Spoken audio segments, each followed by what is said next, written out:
Have you ever been told that retirement is the perfect time to travel? That once you hit 70, it's your reward to finally see the world? That's a beautiful dream, but there's something they're not telling you, because the truth is, traveling after 70 can be dangerous, not in obvious ways, not in ways you'll see on a brochure, but in quiet, hidden risks that slowly build up, until it's too late. Studies show older adults are up to 400% more likely to face medical emergencies during travel, and yet every year thousands take off unprepared, with no idea what their body, their mind, or their heart is about to face. This isn't about fear. It's about real awareness and protecting the years you've worked so hard for.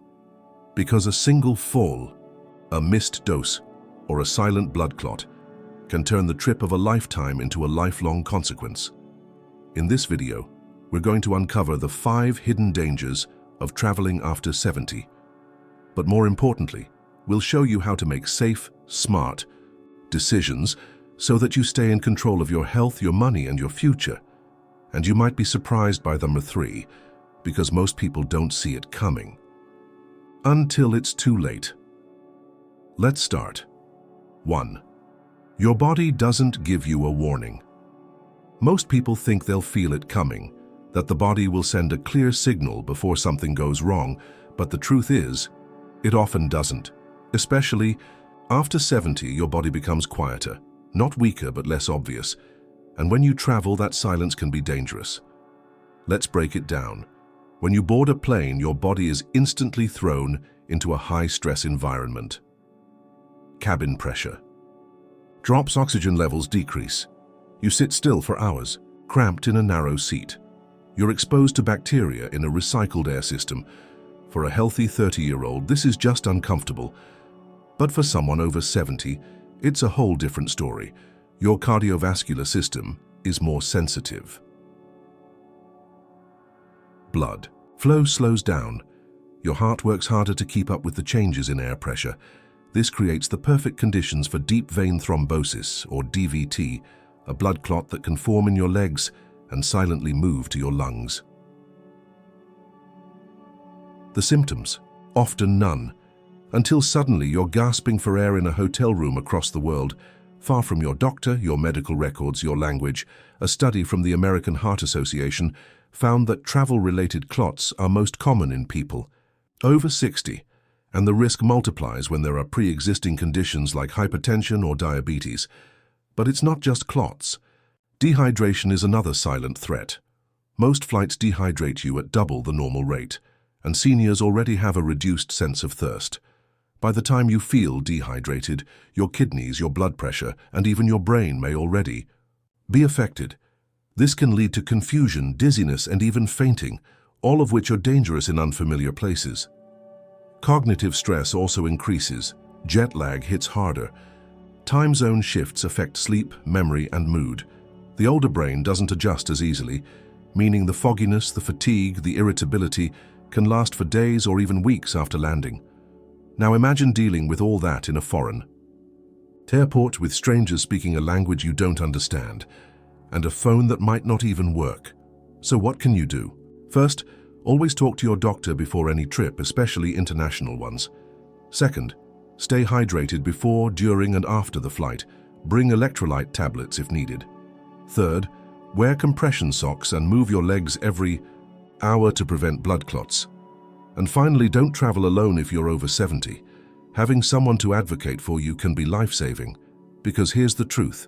Your body won't always tell you when something's wrong, but you can prepare for what it won't say. And if you think your body is the only thing to worry about, wait until we talk about what happens when you end up in a hospital far from home and no one speaks your language. 2. Unknown hospitals, unknown treatments. You're in a new country, the sun is shining, the food smells amazing, and for a moment, you forget your age until something goes wrong. Maybe it's chest pain, maybe you slip in the shower, maybe you wake up confused, dizzy, and unable to speak clearly. You're rushed to the nearest hospital, but it's not your hospital, it's not your doctor. And the system you're walking into, it might not recognize you at all. Here's the reality. Medical care is not the same everywhere, and once you leave your home country, or even your home state, You're giving up more control than you think. Your records, they're not instantly accessible. That list of medications, they may not even exist under the same name. And that doctor looking at you, he may not speak your language, may not understand your history, and may be working under a system that prioritizes speed over safety. In an emergency, you won't have time to explain your past surgeries, allergies, or chronic conditions. You won't be in a familiar place. You might not even know if the hospital you're in is public, private, or trustworthy. Let's talk numbers. A report from the US Department of State reveals that over 10,000 Americans aged 65 plus are hospitalized abroad every year, often without adequate insurance or support. Many end up with unexpected bills of $20,000 or more, and that's just for basic treatment. And here's what's worse, in some countries you may not receive treatment until payment is guaranteed, even in emergencies. That means if your credit card fails or your insurance doesn't cover foreign care, you're stuck. This isn't fear, it's fact. Some travelers assume they'll be covered through Medicare, but here's the shocking truth. Original Medicare does not cover healthcare outside the United States. No matter how urgent it is, even if you're traveling to Europe, Asia, or South America, you need a separate international travel health insurance policy, and even that has limits, paperwork, and loopholes. And now think about this. What happens if you're unconscious? Who makes decisions for you? Is there someone with you who knows your medical wishes, your medication list, your allergies? If not, you're vulnerable. Not just medically, but legally and emotionally too. So what can you do? Before traveling, create a portable medical file. Include all your prescriptions, allergies, conditions, and emergency contacts. Carry this both digitally and physically, in English and the local language if possible, always. Purchase international medical insurance and understand exactly what it does and doesn't cover. And most importantly, travel with someone you trust, not just for companionship, but for advocacy, because in crisis, you may not be able to speak for yourself, but even with insurance, even with planning, there's one risk that can derail everything, and it happens in just 1 second. 3. The fall that changes everything. It's just one step. One uneven tile. One slippery shower floor. One moment of distraction while getting off a tour bus, and then, boom, you're on the ground, in pain, in shock, and far from home. For people over 70, falls are not just accidents. They're life-changing events. Let's be clear. A fall can happen anywhere, but when you're traveling, the risks are magnified. You're in unfamiliar territory. You don't know the layout of the hotel. There's luggage in the way, unfamiliar stairs, wet marble floors, or cobblestone streets. Things your body and your reflexes aren't used to navigating anymore. Here's what most people don't realize. After 70, even a small fall can lead to a major injury. We're talking hip fractures, broken wrists, spinal injuries, and even brain trauma. And recovery? That's a whole different story. According to the CDC, 1 in 5 falls results in serious injury among older adults, and over 800,000 seniors are hospitalized every year because of falls, most with head injuries or hip fractures. But when that fall happens overseas, you face a new set of challenges. Hospitals with limited rehab support, language barriers during critical decisions, transportation issues for medical evacuation, travel insurance delays or denials, and the emotional toll of recovering without your support system. Let's talk about hip fractures. They're one of the most common fall-related injuries among seniors, and they often require surgery. But did you know that up to 30% of older adults never fully recover their mobility after a hip fracture? Now imagine trying to recover. In a country where the food is unfamiliar, the rehab staff doesn't speak your language, and your family is a 12-hour flight away. Even if you're insured, even if you're physically strong, you are not immune to the chain reaction that starts with a fall. And here's the emotional side. Many seniors who fall while traveling never travel again, not because they don't want to, but because they're afraid. Their confidence is shaken. Their independence feels compromised, and in some cases their financial resources are drained by medical bills and early flights home. So how can you lower your risk? Choose accommodations with grab bars, elevators, and well-lit hallways. Bring non-slip shower shoes And avoid baths or tubs that are hard to step into. Always wear supportive, non-slip footwear, not sandals or flip-flops. Avoid walking tours on uneven ground if you have balance issues. Use a walking stick or cane if needed. It's not weakness, it's wisdom. And again, don't travel alone, because when you're alone and you fall, it's not just your body that hits the floor. It's your plans, your freedom, and sometimes your sense of security. And even if you don't fall, there's something else that sneaks in slowly, invisibly, and it drains your energy in ways you've never felt before. 4. The exhaustion that lasts for days. At 30, you travel for 10 hours and bounce back in a day. At 50, it takes a little longer. But after 70, travel hits differently, and your recovery time can stretch far beyond what you expect. You arrive at your destination, but instead of feeling excited, you feel foggy, weak, disoriented. It's not just jet lag, it's something deeper. Here's what's happening inside your body. When you travel, especially across time zones, your circadian rhythm, the internal clock that regulates sleep, hormones, and immune function, gets disrupted. For younger people, this clock resets fairly quickly, but for older adults, the rhythm becomes less adaptable. Melatonin production, the hormone that regulates sleep, decreases naturally with age, and cortisol, the stress hormone, takes longer to stabilize. What does this mean for you? It means days, or even weeks, of poor sleep, weak appetite, mood swings, irritability, slower cognitive performance, weakened immune response. Research from the Sleep Foundation shows that older adults take 2 to 3 times longer to adjust to time changes compared to younger travelers, and this exhaustion doesn't just feel bad. It opens the door to illness. Your immune system, already less efficient due to aging, is now running on low battery. That's why many older travelers get sick shortly after arriving or returning home. Even something as simple as a cold can escalate quickly into bronchitis or pneumonia in older adults. Let's talk about the brain. Sleep deprivation combined with dehydration and stress can lead to something called delirium, a sudden state of confusion, disorientation, and even hallucinations. It happens more often than you think. In elderly travelers, especially those who are alone or taking multiple medications, you might think, I'll just rest when I get there. But what if your itinerary is packed? What if there are walking tours, early mornings, long meals, or unfamiliar foods? What if your body never catches up and you're dragging through the whole trip? So how do you protect yourself? First, build in recovery time. Plan to rest for at least 24 hours after arrival. No activities, no sightseeing, just adjustment.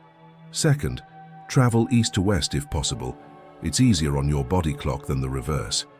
Third, avoid night flights and overnight layovers. Your body needs regular sleep hours, especially as you age. Fourth, take melatonin under your doctor's guidance to help reset your clock, and make sure to stay hydrated and avoid alcohol, which worsens jet lag symptoms. Finally, listen to your body. If you're too tired, skip the outing. If you feel unwell, rest instead of pushing through, because exhaustion doesn't just take away your fun, it steals your awareness, your balance, and your ability to fight off real threats. And now, let's talk about something even more practical, but just as dangerous. The one thing that can ruin your trip, your wallet, and your peace of mind in a single day. 5. The trip that becomes a financial disaster. It starts with excitement. You finally book that trip you've dreamed of for years. The flights are a little pricey, but hey, you've earned this. You pack your bags, double-check your passport, and head off with high hopes. But then, something happens. A fall, an illness, a delay, a cancelled flight, lost luggage, a missed connection. And suddenly, your relaxing vacation turns into a financial emergency. Let's get real. Travel after 70 comes with risks that your retirement savings may not be ready for. You may think, well, I have insurance, I'll be fine. But many travelers don't realize that Medicare doesn't cover healthcare outside the US. Many travel insurance policies have strict exclusions for pre-existing conditions. Evacuation flights can cost $25,000 to $100,000, and that's up front. Not reimbursed, A simple overnight hospital stay abroad can cost $10,000 or more. Especially in private facilities, AARP reports that 1 in 3 older travelers experiences unexpected expenses during international travel, and most are completely unprepared for the out-of-pocket costs. And it's not just medical. Let's say your flight is delayed and you miss your cruise boarding, no refund or your baggage is lost, and now you have to replace medications, clothing and mobility devices in a foreign country with prices double what you'd pay at home. Or worse, you get sick or injured, and now you have to cut your trip short, cancel hotels, buy last-minute tickets home, all non-refundable. Many seniors end up spending thousands just trying to get back safely. Even your credit card may not save you. Some cards offer travel protection, but only if you paid for the trip with that specific card. And even then, limits are often low and the claim process is slow, so now you're dealing with stress, illness, and financial strain fund all at once. Not the retirement you imagined, is it? So what can you do? First, read every line of your travel insurance policy. Don't assume you're covered. Ask, does this include pre-existing conditions? Does this pay for medical evacuation? Does it require upfront payment or reimburse later? Second, create an emergency travel fund. Set aside a buffer of $2,000, $5,000 before you travel, just in case. Third, consider traveling domestically instead. Medical access is easier, coverage is better, and it's far less expensive to manage a problem close to home. Fourth, travel with someone who can help make decisions if you're in distress, not just emotionally but financially. And finally, don't spend what you can't afford to lose. If a trip would drain your savings in a worst-case scenario, it might not be worth it, because after 70, the cost of a mistake isn't just money. It's time, health, dignity, and peace of mind. Now, let's bring it all together. Because travel after 70 isn't impossible, but it requires a level of preparation most people never think about. So should you stop traveling after 70? Not necessarily, but you should stop traveling the way you did at 40, because your body, your mind, your risks, they've all changed. We've seen the truth. Your body won't always give you a warning. Foreign hospitals might not know how to help you. One fall can change your life in seconds. Exhaustion can weaken your brain and your immune system. And financial surprises? They can follow you home long after the trip ends. But here's what matters most. You've made it this far in life. You've worked hard, you've sacrificed. You deserve joy, not regret. And that joy can still come from travel. But only if it's done wisely, intentionally, and with the right protection. Know your limits. Get your health in check. Don't travel alone. Never leave without medical insurance. And always ask yourself, is this trip for peace or for pressure? Because after 70, your time is too precious to waste on discomfort, on danger, or on destinations that don't love you back. If this message spoke to you, leave a comment below and tell us, do you still enjoy traveling after 70? Or are you rethinking it now? We'd love to hear your story. Like this video if you learned something new. Subscribe for more wisdom on health, aging, and living strong after 60. And most importantly, share this with someone you care about, because one video might protect a lifetime.